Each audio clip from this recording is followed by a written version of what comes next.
Hello everybody, this is Marion with MyCraftBasketStudio, and today I'm going to do my second tutorial, and this is going to be on the file folder Folio. I saw this project in Somerset Studio magazine probably at least 13 years ago, and I looked on the internet to see at that time if I could find anybody that had made one, and I did come across a website, My Creative Scrapbook, and Kristin Greenwood had one on her site, and this is dated November 26, 2013. And so I did print it out so I could see how she did it. And then she decorated the front, and you can see hers is more like an accordion style folio. And I thought, well, that's a great idea. I like that, but I like making books better. So what I did was I made books, and we sold Graphic 45 papers, and Graphic 45 is wonderful because she's got everything matches, so that's what's really nice. She's got borders, she's got neutral side that you can use to go with anything. She's got the panels that are a 4x6 panel, decorative paper that's coordinating on both sides. And then she's got these little cards here. These are great for if you're doing your tags. This would be an easy way to decorate your tags. So that's why we really liked Graphic 45 to do those folios. And I probably taught at least 9 classes, at least, on making these books. And I made 2 by the sea. 'Twas the Night Before Christmas, Raining Cats and Dogs, Home Sweet Home, Voyage Beneath the Sea, Rare Oddities, and A Christmas Carol. And then I also did one where it was just miscellaneous scrap paper for people that didn't want to use Graphic 45. They wanted to use the scrap papers that they had. And so I do have some pictures of how they looked. This is the By the Sea, where the tags, we just did simplistic tags. And this die cut here is by Tim Holtz, just so you know. That's the inside of the folio. And then this is the Rare Oddities for Halloween. This is how I did this. See, that's why those border strips come in so nice and handy. Decorated the tags. This is another page of the Rare Oddities. Then this is the Christmas Carol. Inside of that one. She did start to change the orientation of her panels. She went landscape instead of portrait. So when I did 'Twas the Night Before Christmas, I had to think, well, how am I going to use those panels in that way? And so what I did was I ended up making a little book. So when you open it up, the panel was landscape. And you can see all the borders and the decorative paper that we used to make that one. So that was really nice. So then I started digging around in all my stuff because I knew I had at least one folio. And so lo and behold, I actually had 3 folios. And so I'll show you. So here's another one. As I said, I did 2 by the sea. So this is a different style of the front with a Tim Holtz die cut. You open it up, you got tags. Tag. You see how that border works really well right there where we had to cover the edges. That's how that one looks. And then on the back. So then I also have this one. This is the Voyage Beneath the Sea. Tim Holtz gears that I put on that paper. There's a gear there. So we put cutout deers right there on that. And the seahorse is raised. You can't probably tell in the video, but it is raised. And so then we've got these tags that we did.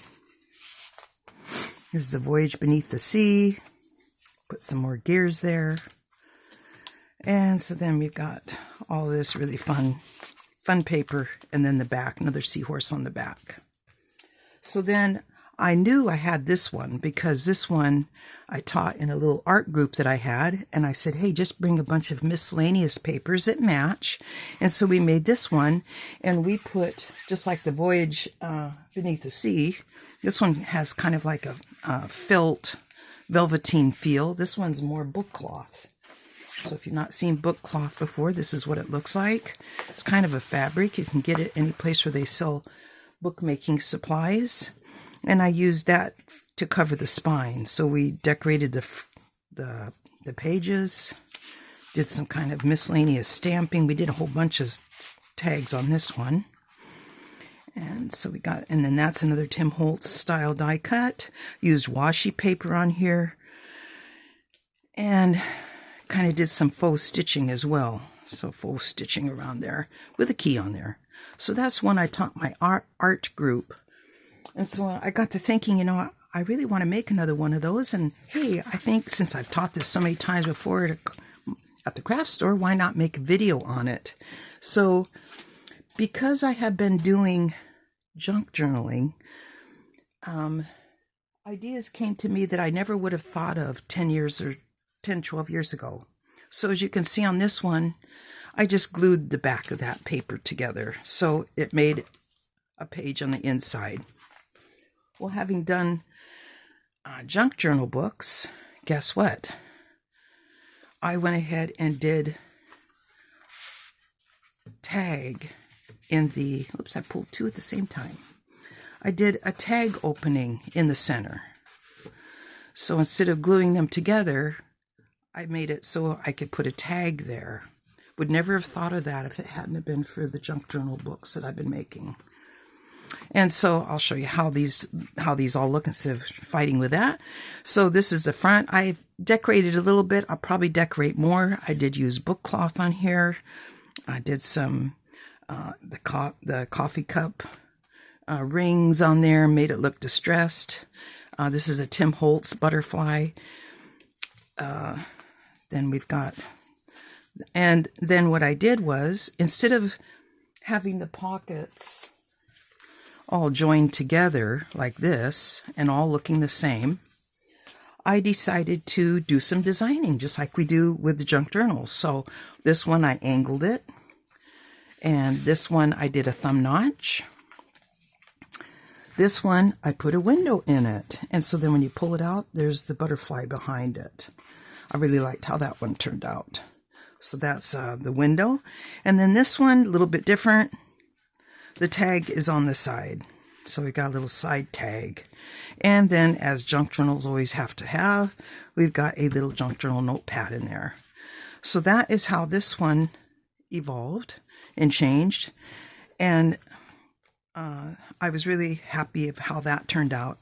So we're going to put these tags here real quick. We're going to put these back. Oops, this one goes over here. A little wider. This one's a little narrower. And then this one goes, oh, one of them goes in the center. This one goes in the center. So anyhow, that is how the journal has evolved. And so I'm going to show you how to do this. Now, on my, I do have instructions for it, and I'll tell you about how to go how to find this PDF that I'll have for you. I'll tell you about that at the end of the video. But we're going to get started on how to do this. I want to show you that this is how a folder looks once it's all been folded. It's the typical way. In fact, this one I think I've already glued. So I glued it. Spine meets on the back, so it's got a page in the center. This was made a long time ago for a sample. So that's how it looks when you're all done. But I'll show you the modifications and what I did. And so we have a file folder, and what I prefer to use is a file folder where the tab is at the top. And you go like, well, Mary and I only have ones that are like this. Well, that's fine. You can still use it. This is the trick that you do. You're just going to flip it around, and voila, you got a tag, a file folder with a tab at the top. Just that simple. If you have ones that have a center tab, I wanted to show you real quick. This is how one would look if you had the center tab. It works. I had to cut a little bit here because it looked kind of weird. And it's okay. If you like how that looks, use the center one. No problem. All right, so this is how we're going to do it. You will need a bone folder because you need to, what we're going to do is this folder has been designed to fold right there. But we're going to coax it to have a new fold. So what we're going to do, this edge here is going to meet here. Okay, so we're going to take it and fold it up there just like that, making sure all the edges meet. All right. And then just hold it really, really well and just gently start pressing down on that spine to get it to fold in a new spot. It's going to fight with you, but just coax it gently and say, no, we want to fold it this way. And so then once you got it, just run your bone folder up and down. And then these edges, as you can see, meet, and it's got a new fold. Okay, so then once you've got a new fold, we've got this tab. It is on the back side, the tab at the top. What we want to do is we do want to fold it. So we're going to turn it around and have it so the tab is on the top. And again, we want to meet up those edges. So this edge right here. And we're going to coax that file folder to fold the other way. And it does take some coaxing, but you can get it. This one folds a little bit better. But you folded it so that that has now a new spine. So this is, if you can see, this is where the old fold was. We've molded over that much. You may say, hey, why don't you score it? I have tried scoring it, and it was actually harder to get it to fold over because it was still kind of wanting to go back on the old fold. So I found just doing it this way was much easier. So now, orientation. You've got the folder. The tab now is on the top facing you. And we're going to take this edge here and we're going to fold it to meet here. So we're going to fold it here. Going to line it up. This one folds a little bit easier as long as it's even. You can start it with your hands and then you go like this and get that worked. All right. So we got that, and I'm going to flip it over. It's starting to look like the folio now. We've got that tab sticking out. And now we're going to take this one and we're going to fold that edge. We're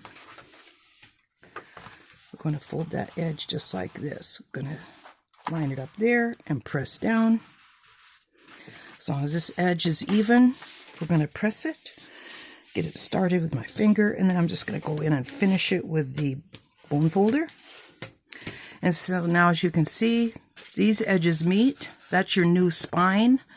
And then this is your book. Now it's long because we haven't done those pages, the pockets yet. But we've got a good start to it, okay? Now what we're going to do is we're going to take our scoring device. And also, if you don't have a scoring device, just eyeball it and fold it up, okay? No right or wrong on this. I like using a scoring device, and I'm going to do it on, so in orientation, this is the back of the folder, and that's where I'm going to do the 3-inch score line. So we're going to score it at 3 inches. So we're going to score it down here, and you go like, oh, I ran out of scoreboard. No problem, just move it up. Just follow that crease right on down. No problem. And you may ask, how come I didn't score that when I first started? Because we're having to fight with this fold and do these folds. I didn't want this one to be fighting us as well. So that's why I did it afterwards. So now we're going to fold that folder up. And there we go. We got our pockets. And there is the file folder. Now, you certainly can leave it like this. This is what I did for 9 of them. No problem. It's a little thick. If you're okay with that, that's okay. But I wanted to show you what I did. This is one where I went ahead and cut the pockets. So we've got that diagonal one here. I measured in 1 inch there, 1 inch here, drew a line, cut it, did the thumb notch there. These are cut apart. I cut on the score line and cut on each side of the score line, so it took out some bulk. This one I took a punch and did an oval punch for a window. If you got a die cut, which is what I did on my other one, this one here, I actually did use a die cut. the way I did that was I folded the book up, put my die cut, this is the front of the pocket, put my die cut here, and then ran it through my die cut machine. So that's how I did that. Just be real careful when you get to the bulkier part. You just cut enough to get the die cut cut. You don't want to go over this. It's kind of too thick for your die cut machine. So that's how you can do it. You can also just cut it by hand, do a design. No right or wrong. And then this is the one that's the side pocket. Now, the assembly on this, I've got that in my instruction. So what you want to do, if you decide to do it, is you want to distress all on the edges. Now, if you don't want to do that, you certainly don't have to, because like on this one, I didn't do any distressing. Or maybe I did. I did do some distressing on that. This one I didn't. This one's not distressed, although I could have, but I didn't on this one. So it's really up to you whether or not you want to distress it. And then, so distress it everywhere, front and back. You just distress all of the edges of the folder. So when you open it up, just do all the edges, pockets, everything. Then what you want to do is you want to cut out your paper panels. So if you're going to do the inside here, you don't need paper here because this is going to be glued together to make a pocket. What I would recommend is measuring this, putting your paper on that side, putting your paper here. Basically, you're going to need 6 different panels. 1, 2, 3, 4, 5, and 6. So you'll need 6 panels. Go ahead and do all of those, and I would do them all the way down to the bottom because as you see, especially like on these, you don't want to have anywhere the file folder is showing. So I just went all the way down to the bottom. This one you probably don't need to, but the others I would. So you want to cover the panels, and then you want to do your pockets. Do your pockets while you have your folder, while you have your pocket like this. I mean, you can cut them apart, but have it so it's solid like this. Then once you've got it lined, then cut your designs. Speaking from experience, because on this one, I cut it first and then I go like, oh great, now I got to design, I got to cut all those papers to fix it and match it. I did it, and you can see here where I had to cut the design into it, but it worked. That one was, that wasn't too hard, but this one, I had done the pocket already. So then I had to cut the decorative paper with the same size pocket and then line it up and then cut my edges. That was a little tricky. It was doable. I could do it, but just to save you some grief, cover these first, then do your cutting as far as what you want to do for the pockets. Then also when you get ready to put your paper down, I have found that I distress my paper first before I glue it down. That way, when you glue it down, it's nice. With the distressed on the file folder, it blends in and it looks very nice instead of trying to do it afterwards. It's just much easier doing it before you glue it down. Distress that paper. And so then once you've got all the paper down, then what you want to do is go in, do your thumb notch. If you do decide to do pocket here, do your thumb notch on each side and then glue it down. Glue it together, I should say. If you do it after you've glued it down, this is a little too thick, especially since you've already got it decorated. It's going to be a little too thick for your punch to go through. So I would recommend punching your thumb notch first on each side, then gluing your pocket down. Make it much easier. All right, let me think here on what else I was going to tell you about this. So that's how you make it. I'm not going to decorate one because you've already seen the mechanics of how to make one. You're seeing my example here. And so I'm not going to go through all the time of cutting pieces and gluing them down. You know how to do that. So I'm not going to go over that. I probably will still decorate these tags a little bit more. Anyhow, that's that. Now, for the part that I was telling you about for this PDF. So I have a website. I've had it for probably 20 some years or so. It's called MyCraftBasket.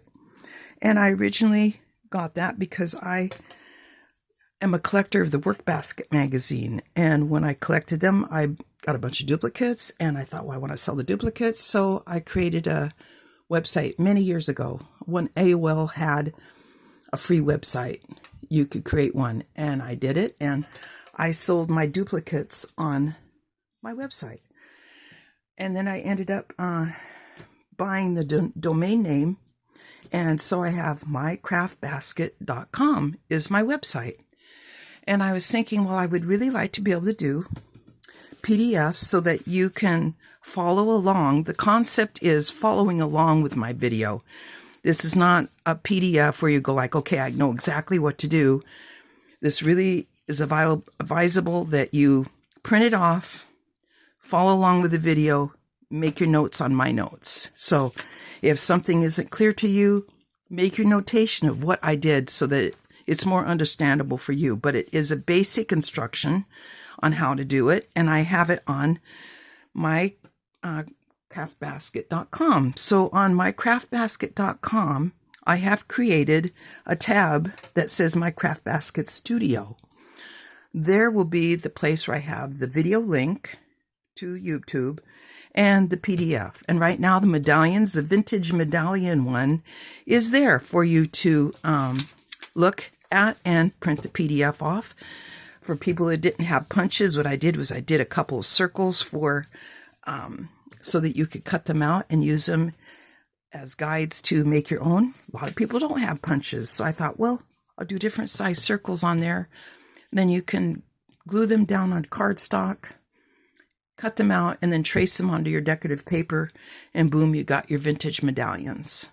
So that is available right now, and this one will be up soon. As soon as I get the video loaded, I will then link, I will put on the back, I will put the link to the video, and also if you want to go to Kristin's site, this is the link for her site. So it is still there. She shows a couple of different things, or I should say the people at my creative scrapbook, they show a couple of things. If you scroll down, you'll see hers for the November 26th, 2013. So I will have those links in the description below. Again, please visit MyCraftBasketStudio.etsy.com for things that I have for sale. I haven't put very much up recently. Holidays have kept me busy, so hopefully soon I will be putting more things up on there. Items like this. I don't know if I'll sell this one. I really like it. I may make another one to sell. So there are times when I make things and I go like, I really like that. I think I will keep it. So I may do another one and then sell it on my site. Also, please subscribe to my YouTube channel, MyCraftBasketStudio. And then don't forget to visit MyCraftBasket.com for the tab that I now have for MyCraftBasketStudio. And also, I put a tab on there for all the different cards and things I've made over the past probably 20 years are on a Pinterest link. And then also, I have been lucky or fortunate enough to be published in about 5 different magazines. And so you will see that tab as well for the different cards that were published. The latest one, Rubber Stamp Madness, last summer, they published one of my page pockets. So thank you so much for stopping by and watching this video. Please visit the website, and then you'll have your link there and that PDF at MyCraftBasket.com. Thank you so much. You have a wonderful day. Bye-bye.